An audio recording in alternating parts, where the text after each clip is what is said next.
E hoje eu estou aqui na Eagle Fuel para bater um papo com o Rafa, ele que é sócio e proprietário da marca, para a gente falar sobre combustível. Certo, Rafa? É isso aí, certo? Obrigado pela oportunidade de entrar no canal de vocês aí e fazer um pouco desse bate-papo aqui, meio conversa de pista, né? Mais meio ou menos conversa isso de aí. pista pra gente falar um pouco aí, tentar explanar um pouco mais sobre combustível. E a gente sempre escuta bastante teorias e perguntas, então vamos ver se a gente consegue sanar algumas aqui. Mostrar para o pessoal como realmente se faz um combustível, o que importa num combustível, né? É isso aí, é isso aí. Beleza, então eu sou o Marcelo Vieira e esse é o canal Aeromodelismo, é assim.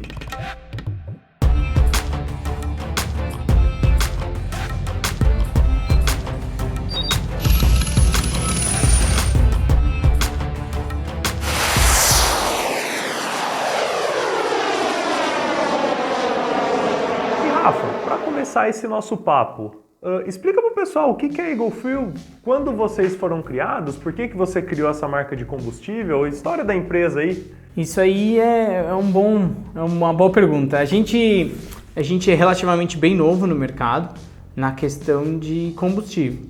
Mas por trás disso tudo vem uma indústria química que é onde a gente faz os nossos combustíveis, que é uma indústria que há 35 anos produz tintas e está na família.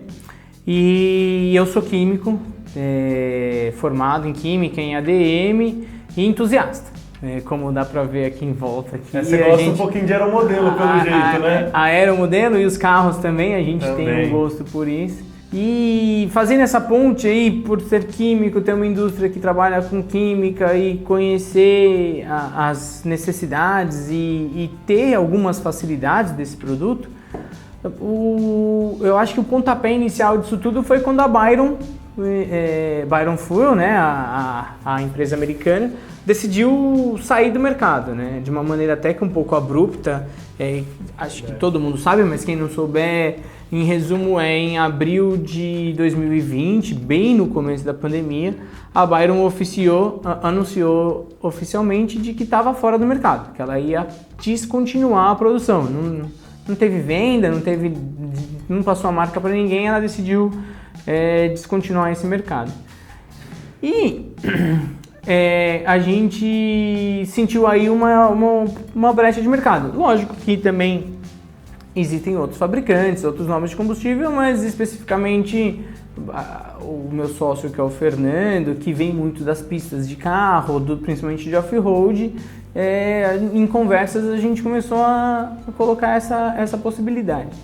Um outro fator bem curioso, Marcelo, que está acontecendo, mais ou menos em paralelo com isso, é uma restrição que surgiu no segundo semestre do ano passado na Europa a respeito de conteúdos de nitrometano superiores a 12% em volume na Europa. Para o pessoal do aero, isso parece uma coisa não muito crítica, mas para o carro, onde a gente tem fórmulas de 25% a 30% de nitro, isso é muito crítico. E da onde vem isso?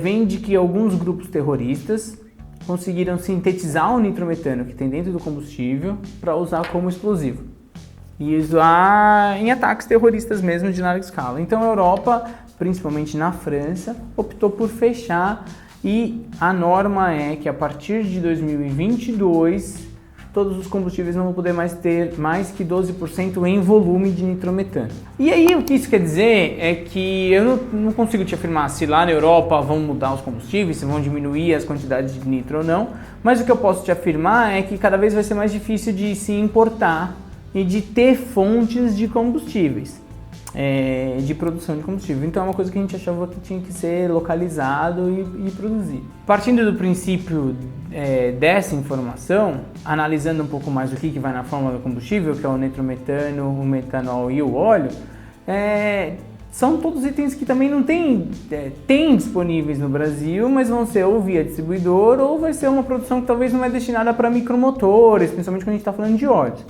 Existem vários óleos dois tempos no Brasil, mas não são específicos para micromotores, que é a nossa característica.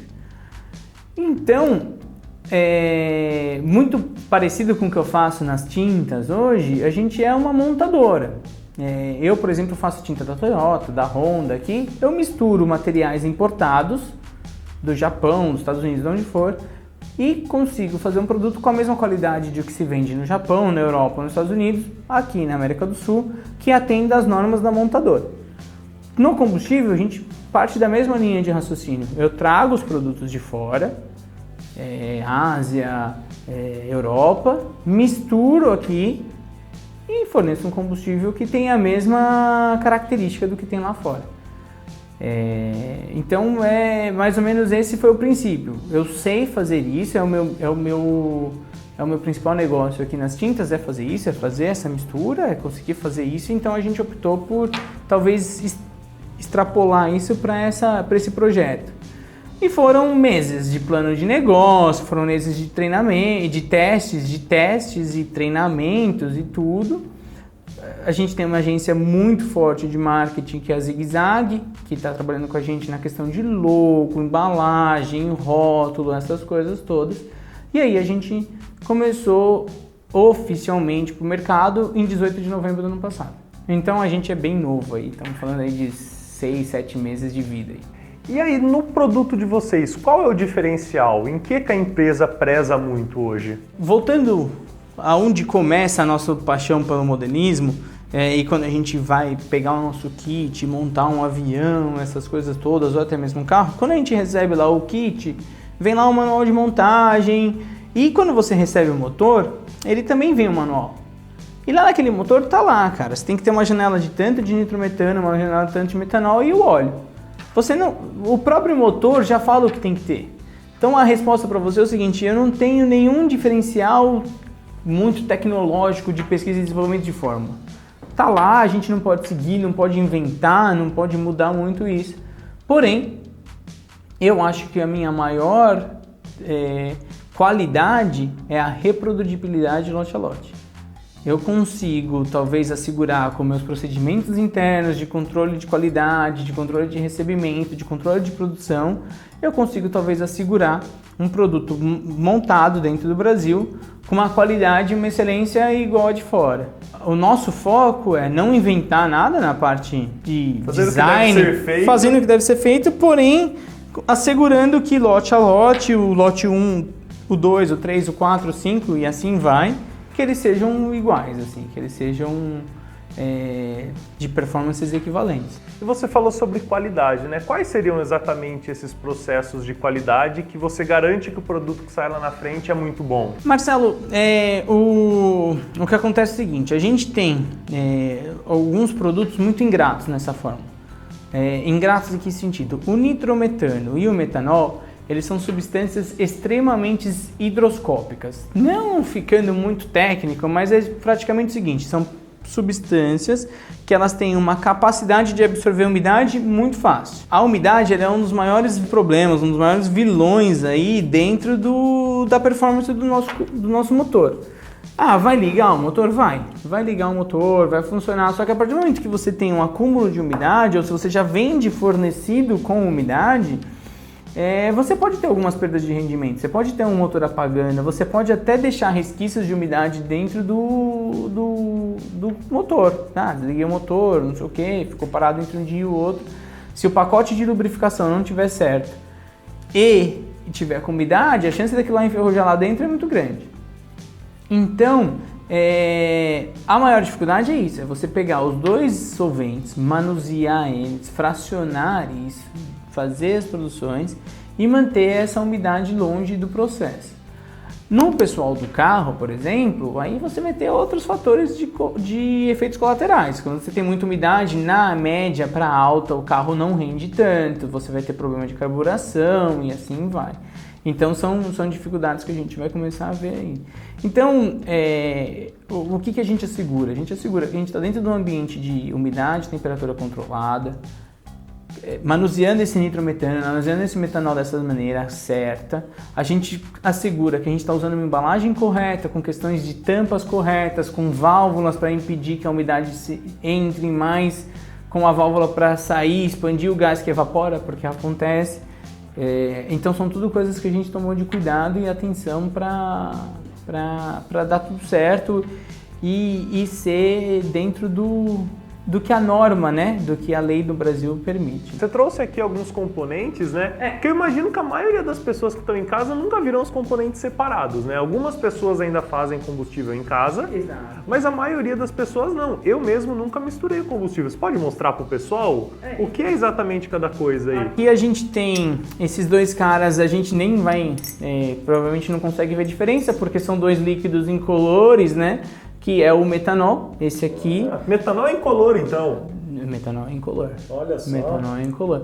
O metanol é incolor, aí não sei se o pessoal que assiste aí lembra da época das corridas de Fórmula Indy, hoje não é mais, hoje a Indy é etanol, né? Mas antigamente era metanol, e o metanol ele tinha inclusive aquela chama transparente também, que os caras ficavam rolando no chão quando se queimavam e não sabia o que estava acontecendo. Então o metanol tá aí, esse aqui é o nitro, então na o nitro verdade... também é transparente? Olha Exato, só. o nitrometano também é transparente. E aí é lógico, né, Marcelo? É interessante a gente falar que aqui a gente está só mostrando, mas dependendo de qual fórmula você está fazendo, se é 16% de óleo, 10% de nitro, e vai variar a quantidade, a razão desses caras aqui na fórmula. E aí aqui a gente tem o nosso óleo, que é o nosso óleo de base sintética que a gente usa como fornecedora Motul. A gente traz o produto direto da França. E aí a gente entra com um pouco do óleo de origem vegetal. Lá fora, por exemplo, essa própria Byron Fuel e outras empresas usavam o nome de Castor Bean Oil, né? E a gente tem, independente da tradução, seria um óleo de origem vegetal. É uma porcentagem bem reduzida que entra na nossa fórmula, mas ele entra. E aí aqui a gente pode falar um pouco de por que ele entra. O nosso óleo sintético, eu consigo falar da minha fórmula, não sei o que a gente está falando dos outros mercados. O nosso óleo sintético ele tem um ponto de fulgor que é mais ou menos 225 graus. E o óleo vegetal ele vai ter um ponto de fulgor mais ou menos perto de 300, depende de qual vegetal você está usando e qual óleo você está usando. Mas você está vendo a diferença de pontos de fulgor? Isso, na verdade, ele é muito bom para justamente você ter uma lubrificação na câmara, no ciclo da queima, né? A lógica, a câmara de explosão, na hora da explosão, ela chega em temperaturas muito maiores que isso, e aí o negócio queima e sai pelo escapamento, por isso que sai aquele negócio que tem pessoas que não gostam, pessoas que gostam, mas sai aquela sujeira. A questão do pouquinho de óleo, Marcelo, é que a gente tem que, o pessoal tem que lembrar que a gente está falando do motor carburado, 2 tempos, não tem injeção eletrônica, não tem nada disso, então sempre ali está tudo sobrando. Você está colocando ali uma mistura e sobra. E o que sobra, ele sai pelo escapamento. Vai ter que sair por algum lugar, né? Ainda bem, né? E sai por algum lugar.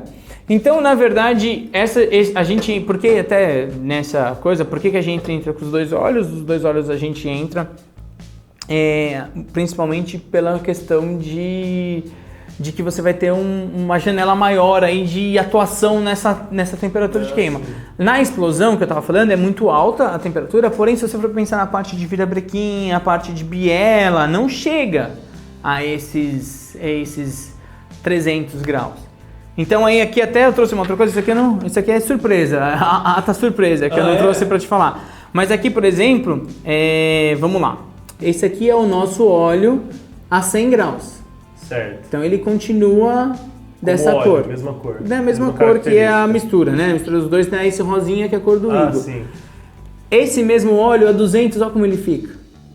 Esse aqui foi até 200 graus e voltou. Ele foi até 200 graus e voltou. Então o que acontece é o seguinte, eu abri o meu motor, eu olhei lá atrás e tava uma cor caramelo, tava uma cor bege, uma cor... Pô, que ótimo, né? Então tá tudo certo, quer dizer... que naquela parte de baixo do motor a gente não atingiu mais do que os 300 graus, que era o que degradaria o óleo completamente, por o ponto de fulgor, e o que ficou lá é o resultado dos meus 2 óleos depois de queimar. Ótimo, está lubrificado, o motor não vai quebrar, vai funcionar na próxima ligação ou não. Então esse tipo de estudo, esse tipo de experimentos que a gente fez, foi tudo para a gente conseguir alinhar e chegar numa fórmula confiável e que a gente conseguisse reproduzir lote a lote. Então a gente fala, eu acho que às vezes tem que retirar um pouco do que eu falar. É muito simples misturar só as 3 coisas. É muito simples misturar as 3 coisas, mas tem um pouco aqui de entendimento, de entender porquê das razões e tudo isso. Mas eu misturo em casa só com óleo vegetal. Vai funcionar. vai funcionar, vai dar certo, só que o que acontece é para quem busca performance, principalmente no carro e no avião de performance, tem gente que busca esse tipo de performance, você vai ter duas coisas. O óleo de origem vegetal, ele carboniza um pouco mais, então fica um pouco mais escuro o pistão, o que também não é nenhum problema. A gente tem que parar com essa mania de achar que não pode carbonizar. Existe até as teorias de que carbonizar é bom, e eu sou dessa linha de raciocínio. Eu acho que carbonizar é bom, quer dizer que queimou. E ele vai perder um pouco de ganho de RPM. O óleo de origem vegetal, ele é um pouco mais viscoso aqui, então ele tende também na lenta, em alta, a segurar um pouco o giro do motor, segurar um pouco essas rotações. Por uma maneira geral vai funcionar e não vai ter problema nenhum, mas a gente opta por pôr uma porcentagem pequena, mas ela entra justamente para ela me dar um pouco mais de elasticidade nessa temperatura aí de queima dentro do motor. Então é por causa disso que a gente chama, eu falo para todo mundo quando me perguntam, que a gente tem um blend de óleo, que seria essas misturas. Sim. E você falou do galão, né? Que ele tem umas características diferentes, tem a questão da tampa por causa do vapor. Isso. O que esse galãozinho aqui tem de diferente? Ele tem alguns pontos de... Bom, vamos lá. Eu acho que o interessante da gente falar é quando a gente vai fazer alguma coisa, a gente tem que tentar se adequar às regras. Então uma das primeiras regras que a gente quis se adequar é para o número de periculosidade do produto que a gente tem que ter uma embalagem homologada para transporte, principalmente transporte rodoviário terrestre, que é o que vai acontecer mais. A gente vai estar numa estrada indo para o campo voar, essas coisas todas. Então a gente tem essa norma, que é a norma NBR que está aqui, quem comprar pode dar uma olhada, você consegue ver selo isso. Do Inmetro, selo do Inmetro, tudo, porque isso aqui contempla coisas do tipo assim, sofreu um acidente, caiu de 1 metro de altura, ela não pode estourar. Ou sofreu um impacto X, quantas eu posso empilhar. Então é uma norma de embalagem mesmo que tem que seguir. Então acho que esse é um dos pontos que a gente tem que tomar cuidado. Outro ponto é o seguinte, quando a gente está envasando qualquer tipo de químico, é isso que acontece. Às vezes você vai deixar no temperatura ambiente, aonde for, ele vai ter um processo de vaporização natural. E quando você não tem esse tipo de tampa, Marcelo, dá para o pessoal ver lá, e acho que você consegue ver aqui, isso aqui é uma válvulazinha de um sentido. Ela é uma válvula que ela vai daqui para fora, mas de fora para dentro ela não vai de jeito nenhum. Por quê? Porque se eu tivesse uma comunicação de fora para dentro, eu poderia ter umidade entrando e estragando o combustível. Mas de dentro para fora, essa vaporização natural ela tem que sair. Por isso que o nosso combustível não estufa a embalagem. Às vezes a gente vai pegar Glow parado, estocado, você vem... Até o fundo estufa, né? O galão tá fica meio bambo, gordinho também. Isso é justamente porque não está contemplando isso. Mas é que se você deixou a válvula, vai perder, vai vaporizar o solvente. Gente... E de qualquer maneira. A partir do momento que ela estufou, ela já vaporizou. É igual o Coca que perdeu o gás. Depois você abriu o gás e foi embora, não adianta. Não tá mais lá dentro. Não tem como incorporar de volta para o líquido aquilo lá. Então, a gente tem esse cuidado com a embalagem. O lance da opacidade é uma vantagem também. Quando a gente tem a embalagem um pouco mais opaca, a gente tem uma proteção maior aos raios ultravioleta. Às vezes no campo a gente deixa lá na exposição ao sol e pode dar uma degradada nos componentes também. Mas isso, acho que de todos os pontos, é o menos relevante mesmo. Assim. É sempre bom o pessoal que vai para o campo deixar abrigado de luz, não deixar no sol. Em casa a gente também guardar em área fresca, essas coisas todas. E eu acho que é um pouco mais caro, mas também condiz com o produto que a gente vai vender. A embalagem, as outras embalagens que a gente até teria como opção, elas seriam mais baratas, mas a gente acabou optando por manter essa aí. Mantém a qualidade do produto, mantém a qualidade da embalagem, tá tudo num padrão alto de qualidade. E Rafa, para quem quer conhecer o seu produto, quer usar o seu produto, onde encontra? Como faz para comprar? A gente para conhecer, é legal, a gente fez uma estrutura de marketing um pouco diferente, a gente quer mudar um pouco esse mercado, então o nosso Insta e o Face, que é Eagle Fuel Brasil, que está aqui na descrição do vídeo, inclusive, só baixar aqui na descrição do vídeo que está tudo ali escrito. E aí lá a gente diariamente coloca imagens de pista, de voo, de tudo. O nosso site, a gente tem eaglefuel.com.br, a gente tem lá uma área que chama Onde Encontrar. E nessa área Onde Encontrar, você vai ter um mapinha do Google que você vai abrindo e e consegue achar os revendedores mais perto. E aí, só fazendo esse gancho, revendedores, porque a Arpol, que é onde a gente faz o combustível, é uma empresa que eu não tenho característica de varejo. Então eu não consigo fazer vendas para o consumidor CPF final. Então a gente faz um processo de cadastro, lojista, distribuidor normalmente, CNPJ, entra processo de aprovação e a gente faz a venda mínima, que é uma venda um pouco maior. Então a gente respeita e prioriza muito o lojista, porque a gente sabe o trabalho que o lojista tem entre receber, comprar, manter o ponto dele de venda ativo, tudo. E é interessante a gente colocar isso porque isso também faz parte do valor do produto. São produtos que a gente entrega com nota fiscal, que a gente faz o transporte dentro da embalagem correta, cadastro de cliente, tem prazos, tudo. Então tudo se compõe para um preço final e para um produto de qualidade final que a gente vai entregar. E aí, às vezes, não dá para ficar, às vezes, fazendo um paralelo com alguma outra coisa que não siga por esses mesmos processos, né? Um processo de industrialização, um processo de nota fiscal, funcionários registrados, tudo isso que é tudo que a gente engloba aqui dentro da empresa, né?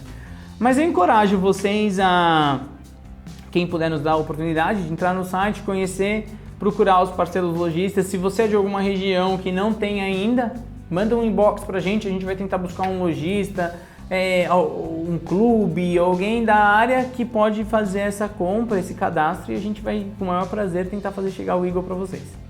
Show! Então, muito obrigado, Rafa, por esse papo, por ter mostrado um pouquinho do que tem dentro de combustível, né? Porque muitas vezes as pessoas veem um combustível como se fosse uma coisa só o produto final. E, na verdade, para você que faz esse combustível, essa mistura, são vários componentes e vários controles de qualidade, vários detalhezinhos, né? Eu acho que é legal mostrar isso pro pessoal, que a maioria não tinha noção mesmo. Maravilha, estamos à disposição. Se alguém depois nos comentários tiver algum tipo de dúvida, alguma coisa, a gente vai ficar feliz em tentar ajudar. Fechou, então valeu, Rafa. Obrigadão aí por ter me recebido. Obrigado e você até mais. Pela visita. Um abraço, até Porque mais. Aeromodelismo é assim.